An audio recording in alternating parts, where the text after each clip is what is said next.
When I first started the Random DOS Game Show, it was an excuse to distract myself from the effects of COVID-19.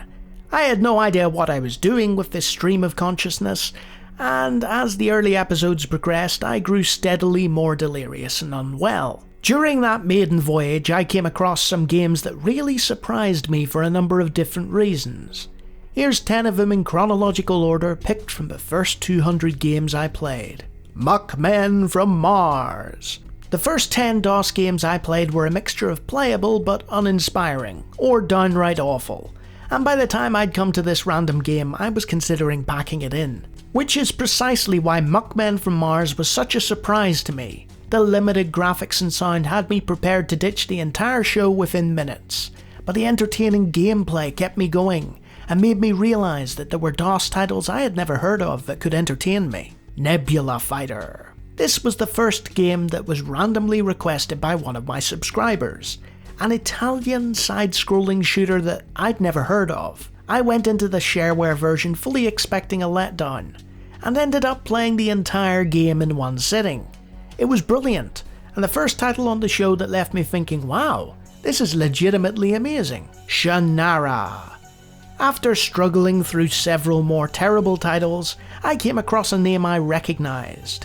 Shanara is a series of fantasy books by Terry Brooks that I grew up reading. I never got the opportunity to play the game and assumed it would be some kind of RPG. Instead, it was a point-and-click adventure game with a first-person perspective and a third-person overworld. And since I'd read the books, I was able to follow the plot happily and marvel at the fully voiced characters. Extreme Paint Brawl.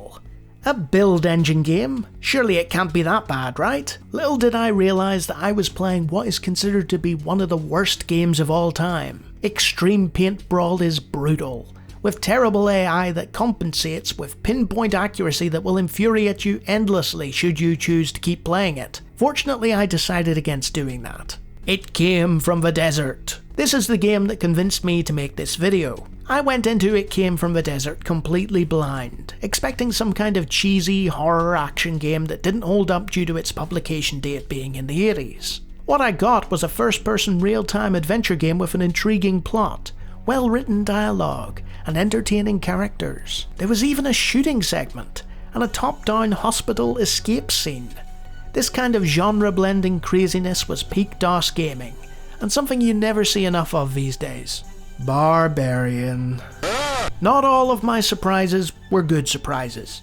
The DOS port of Barbarian has become infamous to subscribers of my channel, as it features 4 out of 5 weekdays as the intro to my Random DOS Game Show, technically making it the most featured game ever.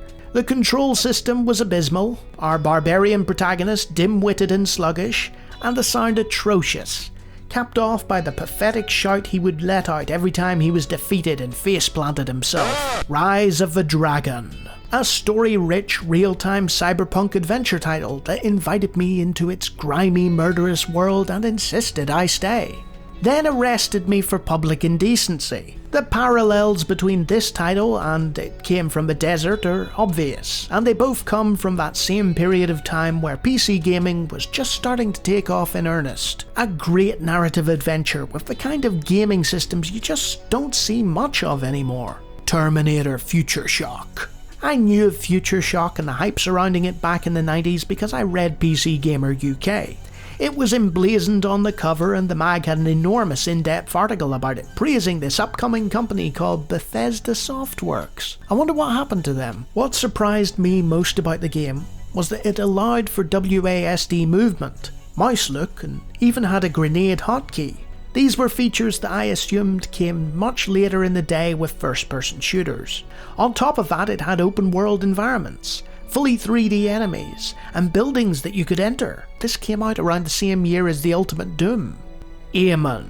The biggest shock of the lot of them was Eamon, a port of an Apple II text adventure from 1980, making it one of the oldest games ever featured on the channel, next to the likes of Chess and Galaxian. I had tried my hand at several text adventures and had failed miserably with each of them, but Eamon's system was different. It was welcoming to beginners, offering all kinds of adventures that amounted to baby steps as you figured out the terms to type in order to make things happen.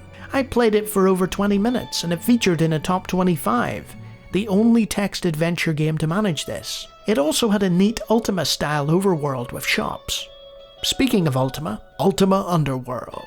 Even knowing the historical significance and subsequent influence of this title, I was not prepared for my time with Ultima Underworld. Much like Future Shock, I kept the date of release in my mind as I played. The modern key movement, the verticality, the ease with which I was able to pick up things, both game concepts and objects, the physics and lighting systems, the auto-mapping, the in-depth conversations, not just with named NPCs, but random guards too. It was an incredibly easy game to get into, and there were factions too, something I wouldn't see effectively used until New Vegas, nearly 20 years later. There are thousands of DOS games, and many of them aren't terrible after all. And the deeper you dive into the PC gaming world, the more surprised you'll be at what you'll end up finding.